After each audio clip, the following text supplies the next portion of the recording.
बुलढाण्यामध्ये सुद्धा पावसानं अक्षरशः कहर माजवलेला आहे। शेकडो हेक्टरवरील शेती पिकाचं या पावसानं अतोनात नुकसान केलेलं आहे आणि नुकसानीचे पंचनामे अजूनही करण्यात आलेले नाहीयेत। आपण पाहतोय बुलढाण्यामध्ये सुद्धा हा मान्सून बरसतोय आणि आधीच अवकाळी पावसानं या जिल्ह्यामध्ये शेतकऱ्यांचं नुकसान केलं होतं। मात्र आता मान्सूनच्या पावसानं सुद्धा बुलढाण्यामध्ये शेतकऱ्यांचं नुकसान केलेलं आहे।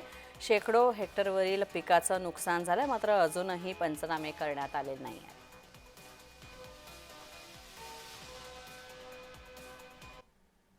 दिवसभर पाणी सटकर सुरूच आहे। लय नुकसान झाली आमच्या आले, काहीतरी सरकारनं आम्हाला मदत करा।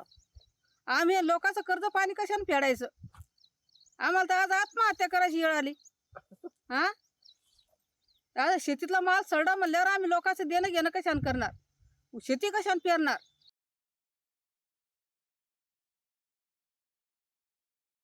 काय करा काय सुचत नाही आम्हाला तर, काही करायला चालतच नाही।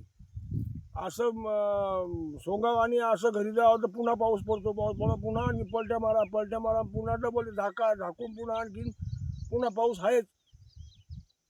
10 मिनिटात अर्ध्या घंट्यात पाऊस चालू असतो। कामं करावं कधी कधी वावर तयार होणार? काय मागणी काय?